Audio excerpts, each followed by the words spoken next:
Welcome to the Digital Marketing Mentor. I'm your host, Danny Gavin, and together with industry leaders and marketing experts, we'll explore the meeting point of mentorship and marketing. We'll discover how these connections have affected careers, marketing strategies, and lives. Now get ready to get human. Hello, I'm Danny Gavin, founder of Optidge, marketing professor and the host of the Digital Marketing Mentor. Today, Brianna Deboever, our head of paid search here at Optidge, is back. If listeners have been with us for a while, you'll recall her episode with us last year when we dove into paid search lead quality. Today, we are diving back into paid search, this time looking at red flags with Google Ads, how to spot and address them. These insights will help you save money, improve performance, and avoid common pitfalls when it comes to Google Ads. Brianna, how are you doing? I'm good. Staying warm on a chilly morning. I know. And it's great because when people watch the podcast, sometimes they see me like in a long sleeve shirt, short sleeve. So this is getting back to our original episodes, which are more like wintry episodes. Yeah. Let's talk about poor campaign settings and structure. So what are the most common issues in campaign settings that can lead to underperformance in Google Ads? Yeah. So we've looked at a lot of campaigns, right? So we've seen a lot of different ways of doing things, and we've tested a lot of different ways of doing things. So a couple of the most common things we've seen that cause issues are ad groups that are just too big. You have too many keywords within an ad group.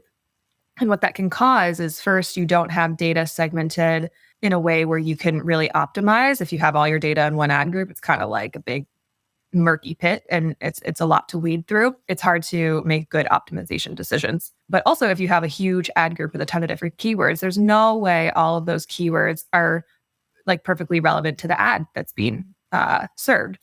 Like by having more tightly grouped keywords within reason, not single keyword ad groups. But if you have more tightly grouped by theme ad groups, then you can serve really targeted copy to those keywords.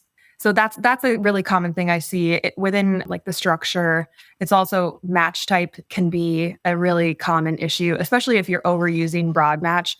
In a lot of new accounts, like Google's really pushing broad match, and it's really hard to make broad match work well unless you have a ton of data in an account. If you really know how to use it, and test it effectively, and you have a ton of negative keywords in there to make sure you're not getting lots of irrelevant terms. The overuse of broad match, I think, is another really common thing we see and keep an eye out for. And you want to make sure your match types are a little bit tighter, especially when you're first starting out. Within the campaign settings themselves, a really common one I see is within Google's location settings, you can select presence or interest if they're in the location or interested in the location.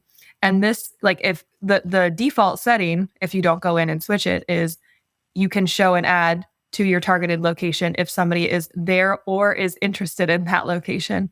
And that can really open up a can of worms. So we've seen a lot of spam appear as a result of that setting. If you're just targeting the United States or just New York State, you can get people, international searchers that you really don't want to serve your ads to. So making sure that setting is set to presence is really effective and a really easy win. I think another big problem that people can run into is bid strategy. Google is also pushing automated bid strategies.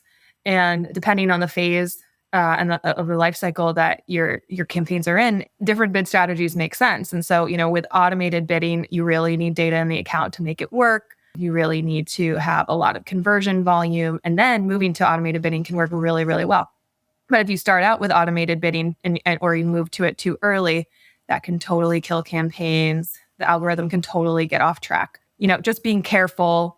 What we like to do is we start with manual bidding, then we slowly scale to automated bidding. The other thing with bidding strategies that you can run into is not using the right one that makes sense, that's aligned with the goal of your campaign. So if you want to generate leads, max conversions or a target CPA probably makes more sense. But if you are looking for sales or you want to maximize like if you have different tiers of leads, a max conversion value would make more sense.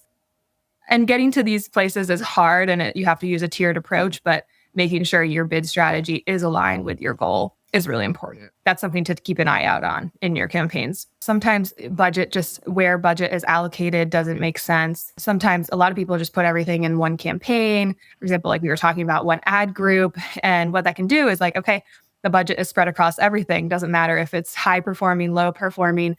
So making sure that you are using your budget wisely. The way you can do that is splitting out campaigns, high, low priority. Once you have data, you know what's working. you can push more budget to the top performing keywords and areas, and put less budget to the things that aren't working as well, but that you still want to test. Sometimes people think that if I have this large budget in one campaign, that this budget's going to be spread out equally towards all the keywords and all opportunities.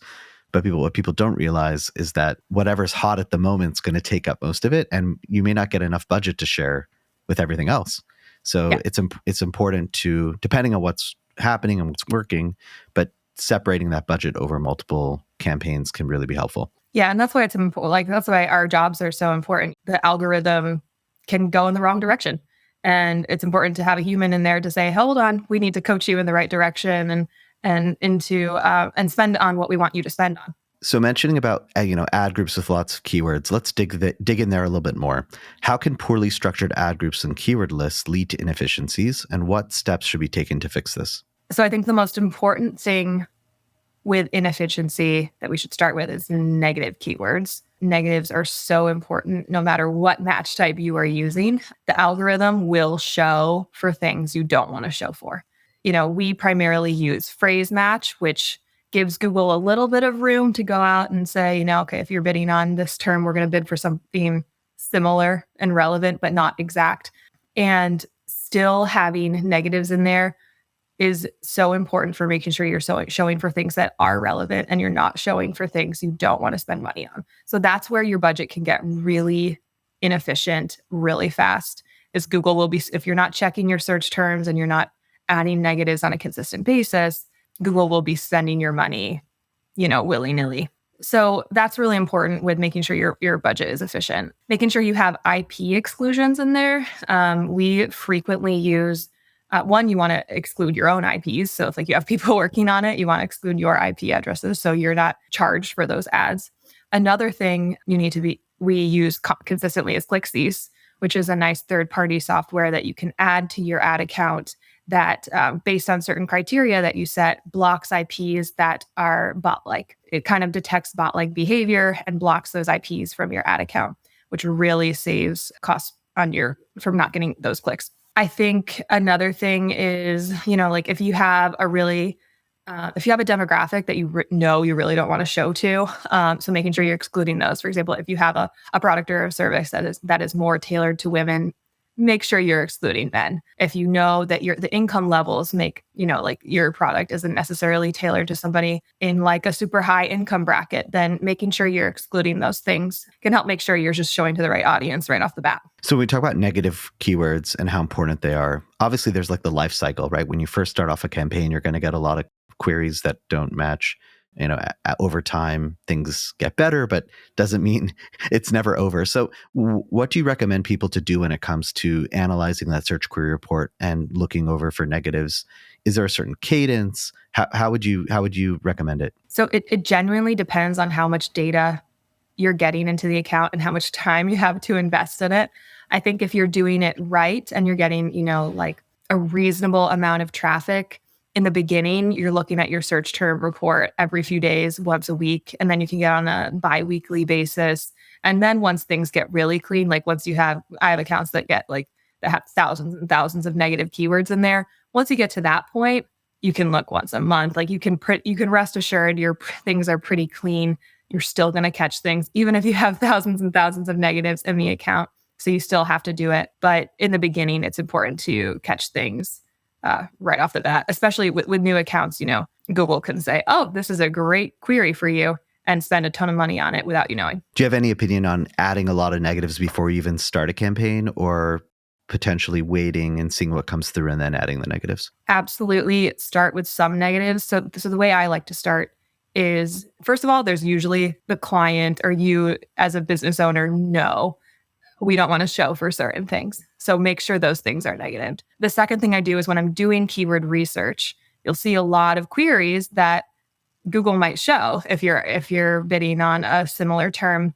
And so I always, as I'm doing keyword research for what I want to bid on, I'm also looking at, those are things that I don't want to show for, and I start a little negative list there. Also, always make sure to negative brand from your non-brand campaign. So making sure those are segmented, that way you don't get brand also in the mix, and you can really see how your non-branded terms are working. that's where I like to start. And then I use a pretty heavy hand as things get going. And I think it would be a good time to talk about this because we just had this with a client yesterday. But what if, sometimes someone can go into an account and say, oh my gosh, there's a negative keyword for, my main product. That's really, really bad. But they forgot to check about where is that negative keyword, because you can actually put a negative keyword at the ad group level or at the campaign level. Do you want to talk about that a little bit? Yeah. So like I said at the beginning, ad groups, it's important to have segmented ad groups so that you can serve really targeted ad copy based on the theme of the search queries. And what you can do in order to make that traffic sculpted appropriately is you add ad group level negatives for the keywords that you're actually bidding on in another ad group. And what that does is it really pushes the appropriate traffic to each ad group. Because when you're bidding in a phrase match capacity, sometimes even an exact match capacity, the same keywords can show under two different keywords that you're bidding on, or the same search terms can show under the two different keywords you're bidding on. So to be really clean and have the data be very segmented so you can make appropriate decisions, you add ad group level negatives. And so you have to be careful. This is part of client education. If a client goes in there, it's like, why is one of my top keywords, it's negative? Well, it's because we're just pushing that term to another ad group. And what that allows us to do is say, okay, all the terms under this type of query spent this much and performed this well. Okay, as a result, we're going to do X, Y, Z.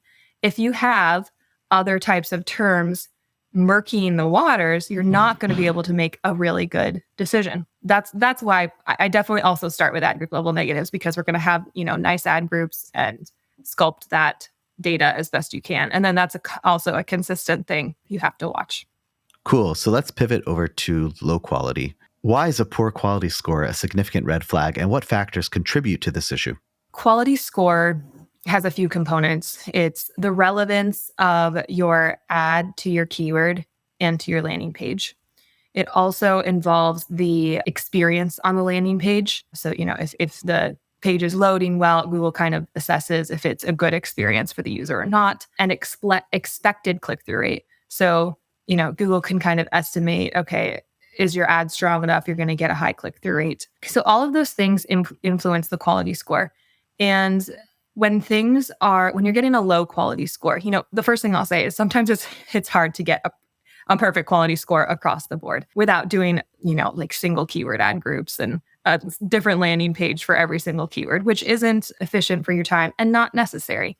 But having a solid quality score and 75% across your campaigns is important. Making sure your ad copy is really relevant to the keywords you're bidding on. What can help is having super segmented ad groups, making sure the keywords that you're bidding on are within the ad copy that you're serving. That can bump up your ad score. You really want to make sure your ad scores are at excellent. It's pretty easy to make sure those are at excellent. So that'll influence the quality score. Landing page. So your landing page also needs to include the keywords that you are bidding on. A landing page relevance not only means like a nice experience, it's a nice page, it loads well, but also, okay, are you speaking immediately to what the person is searching for and the person's need? And then expected click-through rate is also, that's related to ad copy that is highly relevant to the keyword that somebody searched for, and it's enticing.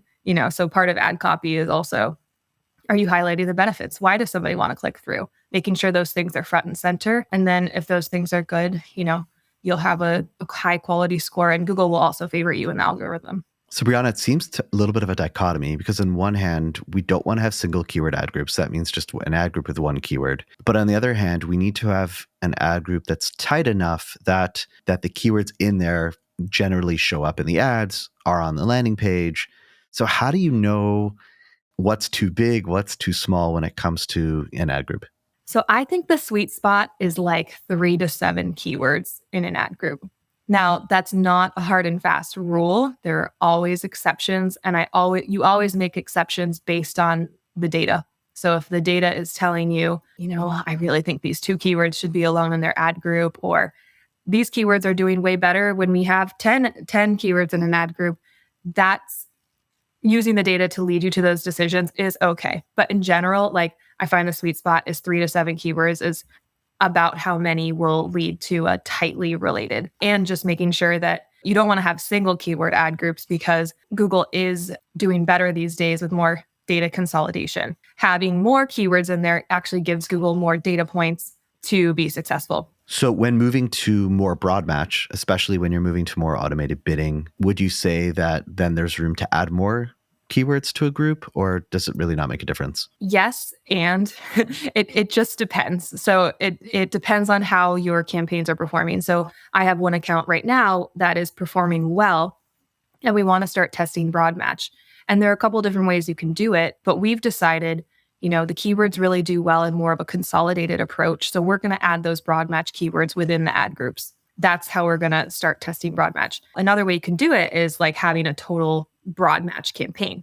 And that way you're kind of leaving broad match on its own, and you're keeping your, more tightly packed campaign to the side and not touching that, and making sure things are segmented. And then you're kind of using broad match as a testing ground. I think the best way, and what Google would tell you, and I think it's important to listen to what Google will tell you sometimes, is you should consolidate them all together. And that can broaden the number of keywords in your ad group. So I really think like starting in more of a 3 to 7 approach and then growing from there is totally fine. And some accounts don't do well too segmented like that. So you have to test and try, knowing what you know about ad copy and keywords and all that stuff. So with regards to ad copy, any opinion on pinning headlines, not pinning? And what that basically means is every ad you have multiple headlines that can show up. And ideally, you want to let Google figure out which headlines to show, but you also have the ability to pin a certain headline either to the first, second, or third position. So any opinion on that, Brianna? I'm not a big user of pinning. I don't really think it works. It is a nice feature if you have something that, if you want to say, like, I really need this to show on the first headline, that's totally fine. But if pinning almost always automatically decreases your ad score, and I think Google will figure it out anyways, and there are different ways to coach the algorithm to use the copy you want it to use. There are also different ways to make sure your ad score is better. So like using dynamic keyword or location insertion really bumps up that quality score of your ad. And there are different ways to make sure you're pinning. So, or making sure your certain headlines are showing in certain areas. So you can decrease the number of headlines you're using, which automatically tells Google, okay, this is the subset I have to use. It gives them less of a pool to pick from. You also can, once you've started testing, you could test a big responsive search ad and then see like what's working and what's not. And then you could build a new ad off of those headlines and stick to a really similar theme, which will kind of automatically say, okay, Google's going to be using this and not really able to stray. Would you run those two responsive ads up against each other, or do you like to keep one responsive ad at live at a time? I think using multiple RSAs is really hard because you have to have a lot of data and traffic coming in to really get a statistical significance and enough traffic on each to make a decision on what's working. I think it makes sense to test one RSA at a time, unless you're trying to test landing pages. It is a tactic to test landing pages by having multiple responsive search ads and splitting the traffic and seeing what does better in that respect. But in general, I would test one at a time and then use your findings to create new ads and pause the old one. So moving over to the next topic, which is really the most important, because you could be having a awesome campaign, lots of clicks, but if you have no idea who's actually converting is an issue. So what are the risks of running campaigns without proper conversion tracking, and how can this issue be addressed?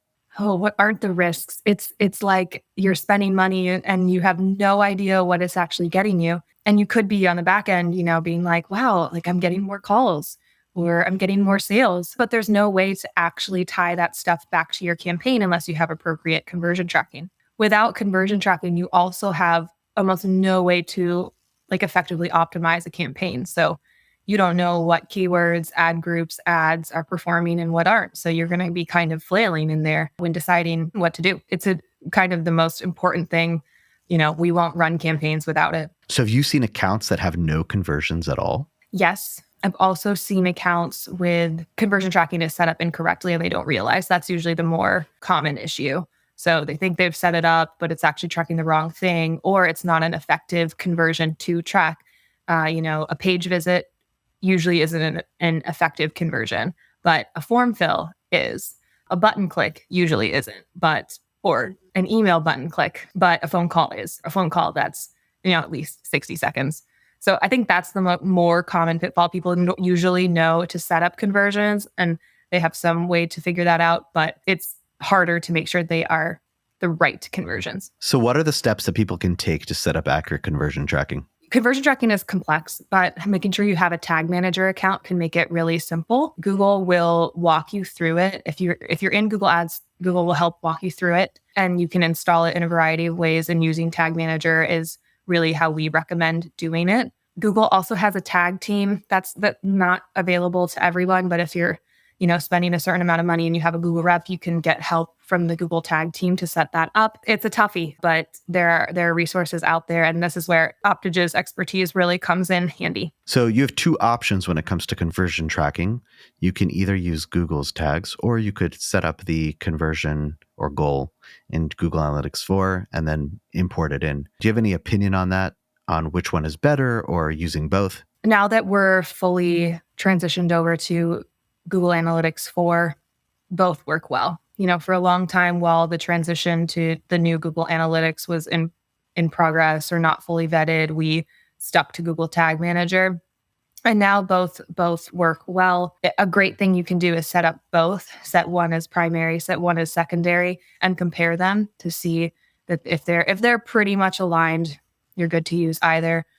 Or you can compare each to your actual sales or leads and see which one is more accurate. But I think both are quite accurate now. Cool. And I think what's important is, like you said, you don't want to set both of those as primary, because then you're basically double counting. But having a backup as a secondary shouldn't cause any issues. So because conversions are so important, it sounds like it'd be important to regularly audit and make sure that tracking is working. So tell me a little bit about that.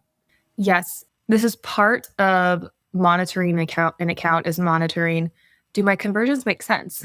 When you're looking at a monthly report, pulling in all the data, pulling in all the leads or sales. Okay, does this make sense? Does this align with what I'm seeing on the CRM, which is where all the leads or sales are funneling? So does this make sense with what I'm seeing on the back end in the real side of the business? So I think it's making sure that you are checking constantly the CRM and making sure you have a good sense of how much is usually coming in, doing a monthly report and looking at those numbers critically every month at least. And then, when you're in an account, you also will start getting a sense of, this is how many conversions I typically get. And if that starts getting hot, super high or super low, it should flag in your head like, hey, I need to look into this. Is this set up correctly? It can be a tricky thing to find and spot, but it takes, knowing your account and being in there on a consistent basis to catch it. And then obviously bigger agencies or agencies potentially could have a team who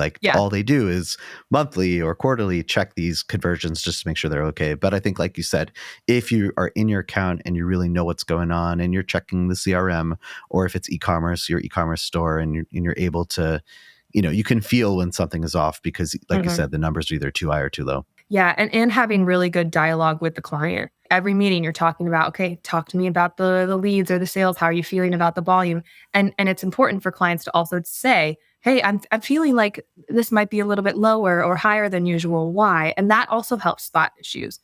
So that's why the discussion and the partnership with the client is also important, because that can help you catch things. All right. On to our last topic, which is conflicting goals with smart bidding. What issues can arise from having multiple primary conversion goals when using smart bidding in Google Ads? This is a tough one. This is speaking to a campaign that's in a more mature phase, tested a lot, you're getting a lot of conversions, and you have multiple types of conversions in your account. And what that can mean is, for example, I have an account that we have form fills, which are leads, and we have webinar downloads, and we have phone calls. And all of those are set as primary conversions. And what that's telling the algorithm is, okay, I want you to optimize to find these conversions, but any of these conversions, they're all kind of equal.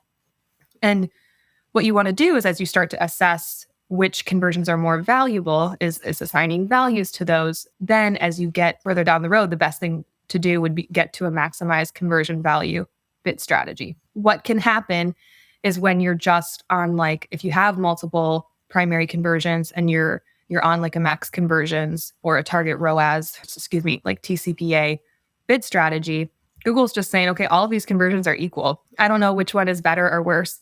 And really in this example, so like a form fill or a 5-minute phone call is much more valuable and more likely to be a really solid lead compared to a webinar download, which was effective in the beginning for helping ramp up performance and giving Google data points to catch on to and then try to get more valuable leads. But at some point, you have to move away from that and just hone in on the highest value leads. And then you have to make sure your bid strategy reflects that goal. Brianna, so what would you say are the action steps businesses can start taking today? Like what would be the first thing that you would do if you jumped into an account and said, someone's saying there's problems. What would we do? Look at your search terms report. Pull it for a long time. If you haven't ever looked at it, pull it for a long time. It'll take a while to sift through, but sorting by cost and negativing anything that is irrelevant in a phrase match capacity is like the highest value optimization you can make today. Love it. And it's crazy how many people don't look at it. Mm-hmm. All right. Well, Brianna, thank you so much for being a guest again on the Digital Marketing Mentor. And thank you for tuning into the Digital Marketing Mentor. We'll speak with you next time. Thank you for listening to the Digital Marketing Mentor podcast. Be sure to check us out online at thedmmentor.com and at the DM Mentor on Instagram. And don't forget to subscribe on Apple Podcasts, Spotify, or wherever you listen to your podcasts for more marketing mentor magic. See you next time.